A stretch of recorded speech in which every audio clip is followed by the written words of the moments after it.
Hello everyone, welcome to StudyIQ IAS English channel. My name is Shubham Sagar. See, on 22nd January 2025, when UPSC notification was released, we had a talk, but we had a very small talk. So here we'll have somewhat detailed talk regarding the eligibility, syllabus, age limit as well as exam pattern. So that even if you're giving, let's say 2025 is your first attempt, you should be knowing about it, that what is the exact procedure related to this particular exam. What are the things which you need to do when we are talking about UPSC 2025 and its notification? Just give me a second. Fine. So let's start.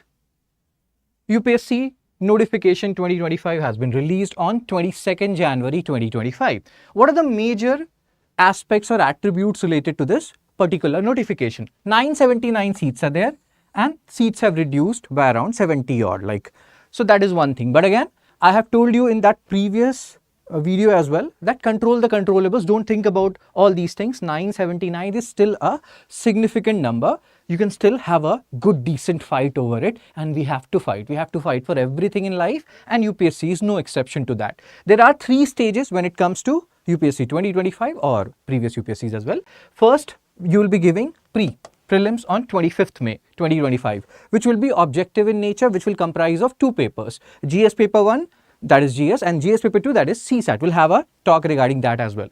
Then you have mains, which is subjective in nature and which has multiple papers. See, pre is objective and it is qualifying. You just have to qualify, but your marks in mains will be getting counted. That will decide your rank to a great extent, because mains carry all in all 1750 marks and interview carry 275 marks. So these two, mains and interview, will decide your rank. Pre is qualifying in nature. Pre is happening on May 25, 2025 and mains is starting from August 22, 2025. Unlike 2024, here you have less time difference between pre and main, so you have to take care of that also. You have to be aware of that particular fact as well. Fine. What else is new? So form, the last date is February 11 till 6 p.m. Remember this particular time period. Generally we believe that till 12 in the night, that is a time period, but no. Here it is February 11. This part is important, till 6 p.m. OTR, let's say you are giving UPSC pre 2025 for the first time, then you will be doing this OTR. Let's say somebody has given it in 2024. He may have already done this OTR, one-time registration. So what will happen when you have done the one-time registration? It will automatically fill certain portion of your form. Fine. And then let's say if you have done some mistake in your form and the last date has gone by February 11, then from February 12 to 18, you can do the correction. And again, don't do all these things on any frivolous site, because this is an age of digital arrest and all these things are happening. So you can go to fraudulent sites. Don't do that. You have to go here, upsconline.gov.in, and here you have to do the, you have to apply. And apply at the earliest, because it's first come, first serve. Generally, we want our we have different choices which we give in our center preference. So you want your first choice. That is why that is the first choice, right? So that will only happen when you are applying at the earliest, because it is first come, first serve, which center you will be allocated. More often than not, you will be getting the center which you want, but still, again, why to take any chance, right? So apply at the earliest. There is also a fad among us that will apply late. We will be cool.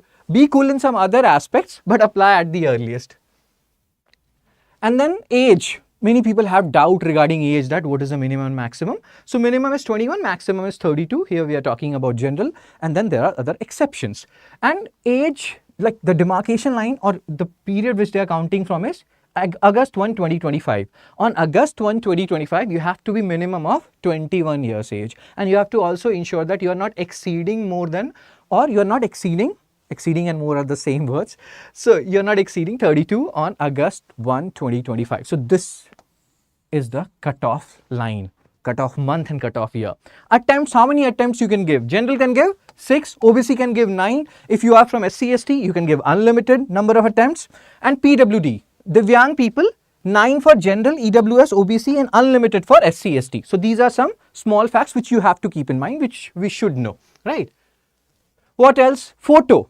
This is a very important thing. So many things they want to know in this particular UPSC notification. If you have a look at it, that they want to know about your so many things, hobbies and everything. But one very interesting thing which they have done here is they have talked about this, that your photo should not be older than 10 days. And at the bottom where you have your photo, at the bottom you have to write your name as well as the date on which you have taken that photo, and that date should not be more than 10 days old when this notification or when you are filling the form. So that you have to ensure. And there is a fees for this form, 100 rupees, except female SC, ST and Divyang people, they do not have to fill or give any fee per se. This whole thing, the process of filling this application form will be free for them, right?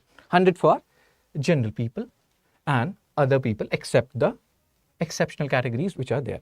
And then again, remember this, one more thing related to photo, whatever photo you are like putting it here, let's say you have a bearded, like you have beard and you have a specs. So ensure that you are in that condition only when you are giving your pre, your mains and interview. Don't change your look, you know, don't become like Dhoom 3, Hrithik Roshan of Dhoom 3, that you're continuously changing your look. Let's say you are on a seafood diet. So remain on a seafood diet. You have to maintain your posture, whatever that or that image of yours is. Again, that is just a joke, but hope you are understanding what we are discussing here.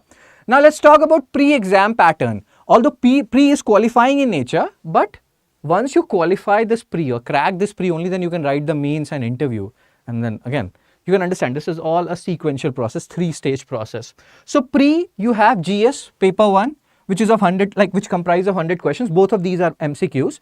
And here, the more marks you get, the better it is for you, because the merit will be prepared, the list will be prepared, or the list of the people who will qualify pre will be prepared from GS paper 1. Then CSAT, which is paper 2, that is qualifying in nature. You have 80 questions. Both of them have 200 marks only. Here, each question will carry 2 marks.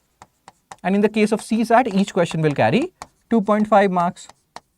Fine. And both have MCQs or both are objective type, both are compulsory. It's not like that I have given GS from 9:30 to 11:30. Now I don't want to give CSAT, so I will take a break and I will not give it. No. You have to give both if you want like to crack or clear this exam. And then both contain provision of negative marking, which is 1/3 negative marking. So these are some small facts which you have to keep in mind. Then what else? Syllabus of GS paper 1. So what are the things which it is covering? Current events, that is being covered. History, if you look at it in a holistic manner, what are the important things? Current part is there, and generally it is said that try to cover at least 10 months current affairs. Let's say your exam is in May, so from April 2025 go backwards and try to cover at least 10 months current affairs. And then history is there, world geography, polity and governance, economy, environment, general science. Although they say that environment does not require or do not require subject specialization, but you do need a certain amount of subject specialization because the paper is getting, trickier with each passing year. So you have to pay or keep that in mind. Again, CSAT, this paper is becoming very tricky.